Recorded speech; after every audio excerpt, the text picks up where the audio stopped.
पता है, हमारे खून में एक ऐसा कोड छिपा है जो जान बचा भी सकता है और ले भी सकता है।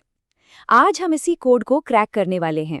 ABO और RH ब्लड ग्रुप सिस्टम, वो खोज जिसने मॉडर्न मेडिसिन की नींव रखी। जरा सोचिए, एक जमाना था जब किसी को खून चढ़ाना एक जानलेवा जुए से कम नहीं था। मतलब कभी कभी तो ये चमत्कार कर देता, जान बच जाती, लेकिन कई बार मरीज की तुरंत मौत हो जाती थी। डॉक्टर हैरान थे, उन्हें समझ ही नहीं आ रहा था कि एक इंसान का खून दूसरे के लिए जहर कैसे बन जाता है। और फिर एंट्री होती है कार्ल लैंडस्टाइनर की। ये वो हीरो थे जिन्होंने इस जानलेवा पहेली को सुलझाया। साल 1900 में उन्होंने ABO ब्लड ग्रुप सिस्टम खोज निकाला और इस कमाल की खोज के लिए उन्हें नोबेल प्राइज भी मिला। लेकिन कहानी यहीं खत्म नहीं हुई। वो रुके नहीं। 1940 में उन्होंने एक और बहुत जरूरी खोज की, R सिस्टम। तो सवाल ये है कि लैंडस्टाइनर ने आखिर खोजा क्या था।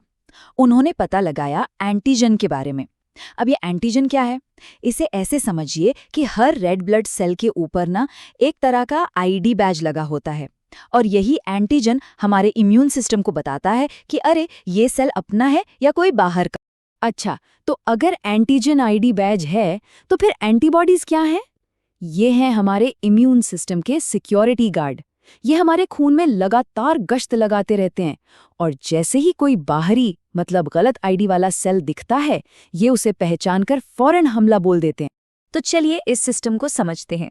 ये जो ID बैज हैं यानी एंटीजन, ABO सिस्टम में ये दो तरह के होते हैं, A और B। अब अगर किसी के रेड ब्लड सेल्स पर सिर्फ A वाला बैज है तो उसका ब्लड ग्रुप हुआ A, अगर सिर्फ B है तो ग्रुप B, और अगर A और B दोनों हैं तो ब्लड ग्रुप है AB।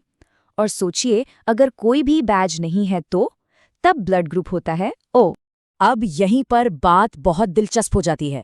हमारे शरीर में ना उन एंटीजन के खिलाफ एंटीबॉडी पहले से मौजूद होते हैं जो हमारे पास नहीं होते। मतलब ग्रुप A वाले के पास एंटी B सिक्योरिटी गार्ड्स होंगे, ग्रुप B वाले के पास एंटी A गार्ड्स। अब ग्रुप O जिसके पास कोई एंटीजन ही नहीं है, उसके पास एंटी A और एंटी B दोनों गार्ड्स होते हैं। और ग्रुप AB, उसके पास कोई गार्ड होता ही नहीं। और बस इसी एंटीजन एंटीबॉडी के तालमेल पर सब कुछ टिका है। यही तय करता है कि खून चढ़ाना किसी की जान बचाएगा या फिर जान ले लेगा। ये एक ऐसा नियम है जिसे तोड़ने की कोई गुंजाइश ही नहीं है। ये चार्ट देखिए, ये पूरी कहानी साफ कर देता है। ग्रुप O को देखिए, कितना सिलेक्टिव है। वो सिर्फ अपने जैसे यानी O से ही खून ले सकता है। क्यों? क्योंकि उसके जो सिक्योरिटी गार्ड हैं वो A और B दोनों को ही दुश्मन मानते हैं। और दूसरी तरफ है ग्रुप AB, जो किसी से भी खून ले सकता है। वजह? अरे उसके पास हमला करने के लिए कोई सिक्योरिटी गार्ड है ही नहीं। और बस इसी वजह से ग्रुप O को यूनिवर्सल डोनर कहते हैं, क्योंकि इसके रेड ब्लड सेल्स पर कोई A या B ID बैज है ही नहीं, तो किसी भी मरीज का इम्यून सिस्टम इसे बाहरी खतरा मानता ही नहीं। इसीलिए इमरजेंसी में ये खून किसी को भी दिया जा सकता है। और वहीं ग्रुप AB कहलाता है यूनिवर्सल रिसिपिएंट।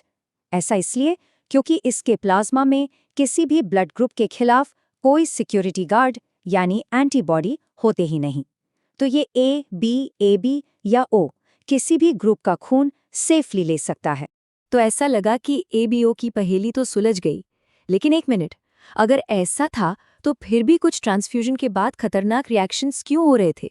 इसका मतलब साफ था, खून की इस कहानी में एक और किरदार छिपा हुआ था जिसे जानना अभी बाकी था।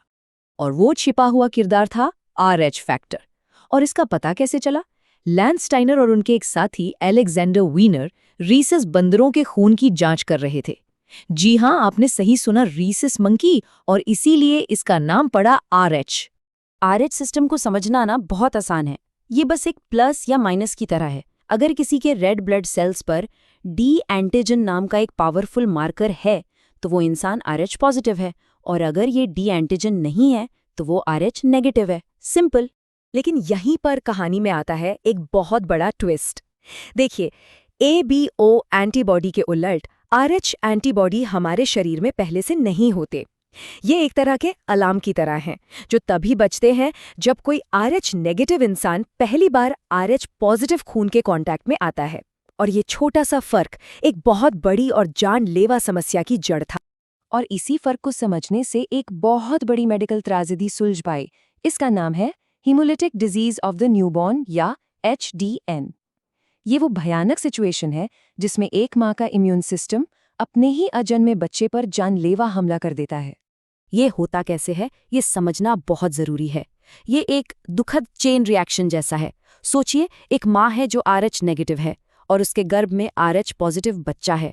पहली प्रेगनेंसी में सब ठीक रहता है, लेकिन जन्म के समय बच्चे के खून के संपर्क में आने से माँ का शरीर अलर्ट हो जाता है।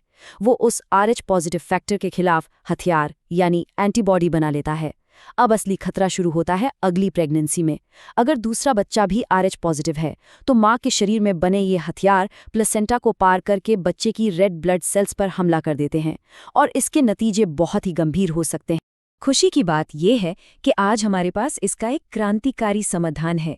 एंटी-D इम्यूनोग्लोब्युलिन, जिसे रोगैम के नाम से भी जाना जाता है, इसका बस एक इंजेक्शन माँ के इम्यून सिस्टम को वो खतरनाक हथियार बनाने से ही रोक देता है। इस एक खोज ने सच में अनगिनत जानें बचाई हैं। तो अब दोनों सिस्टम्स का फर्क बिल्कुल साफ है ना? ABO की जो एंटीबॉडीज हैं वो साइज में बड़ी होती हैं, इसलिए वो प्लेसेंटा को पार नहीं कर पाती और बच्चे को उनसे कोई खतरा नहीं होता। लेकिन RH की एंटीबॉडीज वो छोटी और ज़्यादा ताकतवर होती हैं, वो प्लेसेंटा को आसानी से पार कर जाती हैं और यही HDN की असली वजह बनती। और ठीक जब हमें लगता है कि हमने खून के सारे राज जान लिए हैं, तभी सामने आता है बॉम्बे ब्लड ग्रुप जैसा एक हैरान कर देने वाला केस। नॉर्मल टेस्ट में ये ग्रुप O जैसा ही रखता है, पर इसमें एक बहुत बड़ी और अलग बात है। देखिए, A और B एंटीजन को बनने के लिए एक नींव की जरूरत होती है, जिसे कहते हैं H एंटीजन। बॉम्बे ग्रुप के लोगों में ये नींव ही नहीं होती और इसीलिए वो किसी भी आम ब्लड ग्रुप से खून नहीं ले सकते, सिर्फ और सिर्फ अपने जैसे दूसरे बॉम्बे ग्रुप डोनर से ही ले सकते हैं। बॉम्बे ग्रुप जैसे ये जो रेयर केसेस हैं, ये हमें याद दिलाते हैं कि हमारा शरीर कितना ज्यादा कॉम्प्लेक्स है।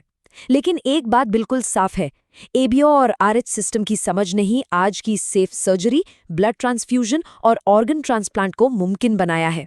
ये वाकई में एक जीवन रक्षक खोज थी। लेकिन रुकिए, कहानी अभी खत्म नहीं हुई है।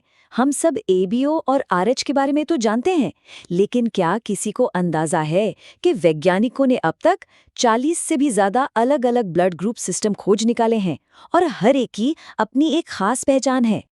तो इससे एक बहुत बड़ा सवाल खड़ा होता है, जब 40 से ज्यादा ब्लड सिस्टम्स की जानकारी आज हमारे पास है, तो हमारे खून की गहराइयों में वो अगली कौन सी जीवन रक्षक खोज छिपी है जो मेडिकल साइंस की दुनिया को एक बार फिर से पूरी तरह बदल कर रख देगी।